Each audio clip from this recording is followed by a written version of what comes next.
Hello, hello, hello, hello. Yay. This is Bobby from Homespun Home.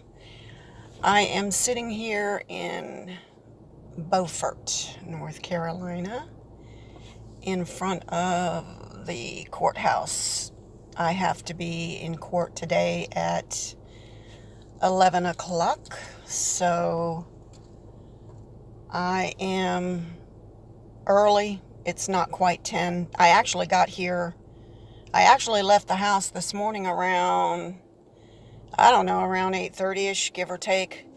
Dropped the puppy off at the shop for Dave and then drove in and found out that I actually didn't even have to be here till 11 o'clock. That's just how things go for me. But the lawyer said she called to let me know. God only knows when she called me. I don't even know. I don't even care at this point. Here I am. So I left for a little bit and ran to the Dollar Tree and picked up a couple things. Picked up a fan so I could fan myself. I know that everybody there in the courtroom's going to think I'm a prima donna because I'm dressed like I'm going to church, and I've got my glitter fan going on here. But I'm old-fashioned, and I feel like when you go to court, you should dress appropriately. I'm really stunned at the way some people do go to court. I know some people, do the best they can, but then there are some that just, they don't have a clue. But don't have a whole lot to say. Just thought I'd share that here I am trying to knock out a little bit of time. There's a lot going on that I really need to be doing at the house. I need to clean my filthy house. And my daughter-in-law just had surgery, so I'm going to be helping her this week coming up, as well as my daughter. They both rely on me to help watch the kids while they, Ashley, while she works, I watch the kids. But then my daughter-in-law, she needs me because she just had surgery, so I've got to help with the baby, but that's the only reason.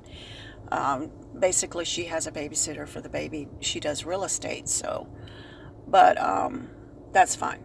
But I wanted to just drop in and say hello. I'm not in a smiley mood right now. I'm feeling kind of,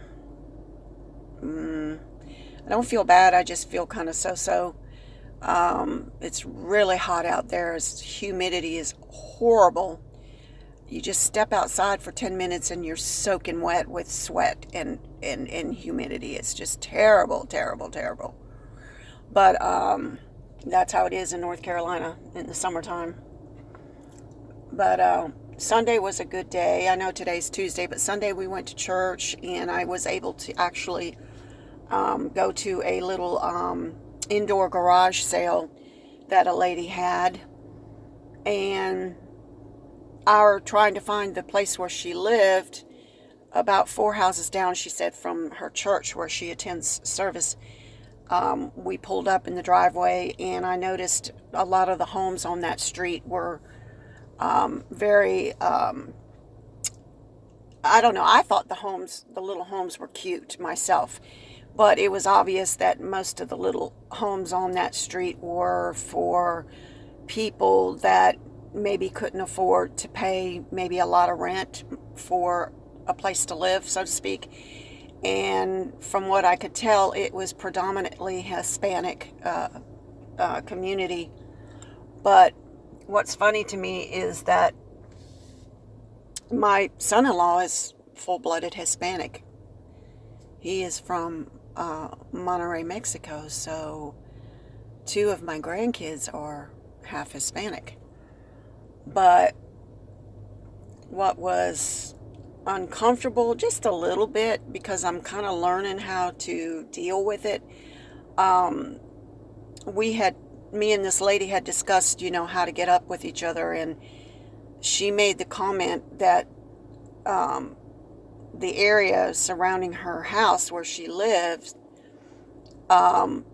was predominantly, she said, illegals, illegal immigrants, illegals.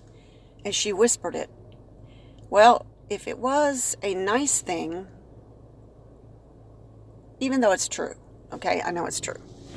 Even though, if it was a nice thing, why do you gotta whisper? Just tell it like it is. But, I don't know if that comment insinuated that she was slightly prejudiced against Hispanics, or trying to classify Hispanics as bad people, like the neighborhood's bad because illegal immigrants live there.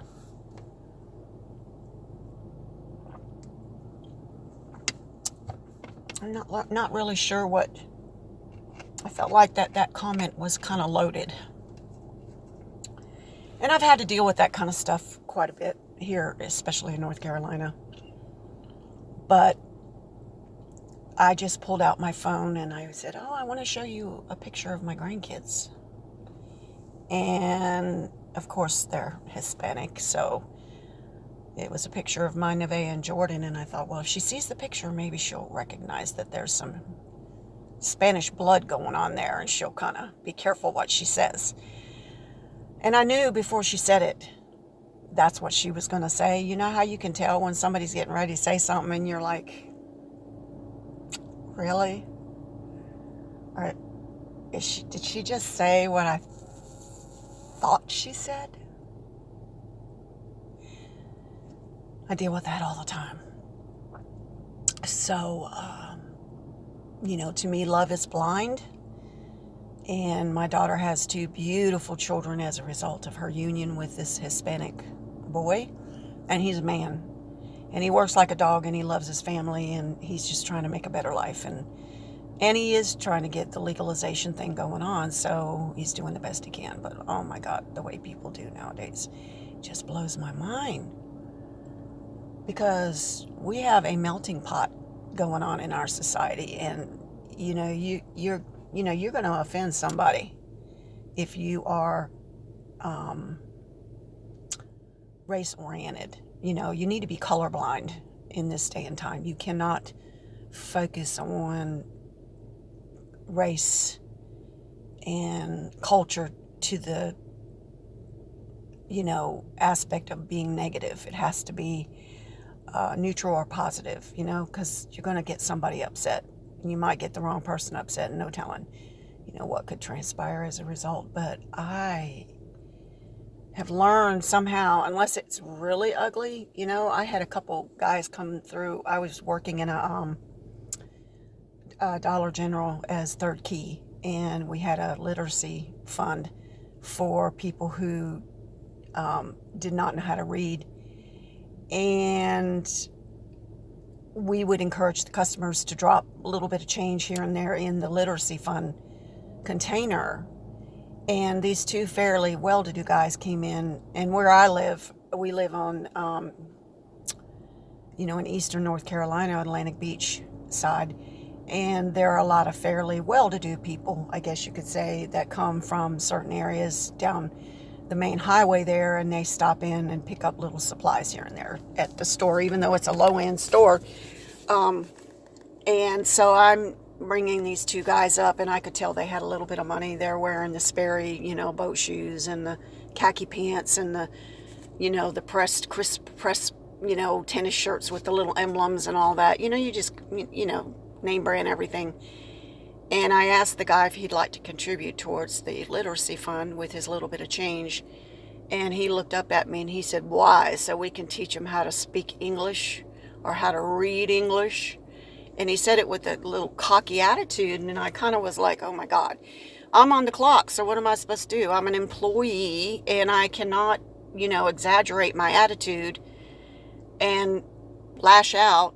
So I just merely looked at him and I said, sir, I said, I have 2 beautiful grandchildren that are half Hispanic. And it just totally shut his mouth. He was so embarrassed. Well, his friend, of course, was wide-eyed to start with the comment that his friend said about, learning how to read English. He was like, oh my God, I can't believe he just said that. And I know he looked at me to see my reaction, and I was very diplomatic. I could have been really rude, but I kind of embarrassed him, I guess, and made him feel a little bit small for his comment. But I get that a lot. And in this day and time, with, the racial onslaughts and the, killings and the police and the COVID and, all these things, the tangled web, of tragedies that all of us are enduring right now, I think we don't have time to be prejudiced and we don't have time to be racist. We as a humanity need to band together and try to help each other as much as we can. I have a nephew and a niece that are black and Spanish and black and white. They're mixed, but I mean, come on. I have it all in my family. Lumbee Indian, Hispanic, black, white, German, everything, French, Cherokee. So you really can't undermine any particular race.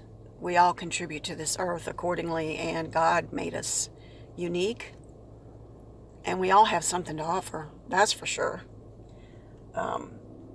We have a lot to give, and I think we can learn from other cultures. And I'm not saying that some cultures do not embrace things that are very detrimental. But when it comes to my interaction or people interacting with me, it saddens me that certain, even financial class, as well as racial and cultural class, are categorized as being, low end, high end, whatever. I know there are demographics of people that, some are wealthy and some are not. But I treat everybody the same if I can. I really do. I treat, if you live in a mansion or if you live in a shack, I'm going to be a dignified, conscientious human being and try to treat you the same way. I'm not going to try to show some sense of value as to how I treat you based on your income or your race. It's just wrong. So I don't even know how I got off on this, but I'm just trying, like I said, to knock out a little bit of time. It's a little after 10, and I don't have to be seen until 11 o'clock, so who knows what's going on. I might go into the courthouse about 10:30 to see what's happening in there, and I'm sure it's cooler in there and I can find a place to sit. But with the COVID going on, they're being very, they're handling things a little different. So, but unfortunately, I wish I'd known how the process was going to work before I got here at 9 o'clock this morning, but whatever. I'm really tired, and my back, like I said, had been pulled, and even last night I was doing dinner and trying to do dishes, and I was hunched over in the sink because it felt better to hunch over. Because if I stood up straight, it made my back ache so bad. So hopefully I'll get through this process today, get home and get out of these dress clothes and pick up the kids from the shop and the puppy so I can clean up the house a little bit and get some errands done that way. I mean, I've got dishes in the sink that need to be done. I've got wash in the washing machine. I need to wipe down the puppy's puppy cage. Just do some general cleaning. My daughter-in-law is going to need me all week long due to her surgery, and my daughter needs me due to her having to work. So hopefully everybody will, the kids will behave while I'm at my daughter-in-law's house, because she needs to rest. She doesn't have time to mess around with a bunch of kids screaming and carrying on. I'm pretty sure they'll be good though, and it'll give my youngest granddaughter an opportunity to play with my grandkids that are a little bit older, and they keep her entertained. We're just going to find things to do to stay busy. But anyway, I hope I haven't bored you with this little conversation. I'm going to let y'all go and hope that you have a beautiful day. And tomorrow's hump day is going to the holiday, or not the holiday, but the weekend will be here before you know it. And just hope that everybody stays healthy and happy. And look forward to hearing from you on your comments. And I do appreciate your comments on my channel. I'm not a fascinatingly interesting, exuberant, highly intelligent, provocative person, but I just value making friends on YouTube and just saying hello and dropping in. So you guys have a good day, okay? Mwah. Bye.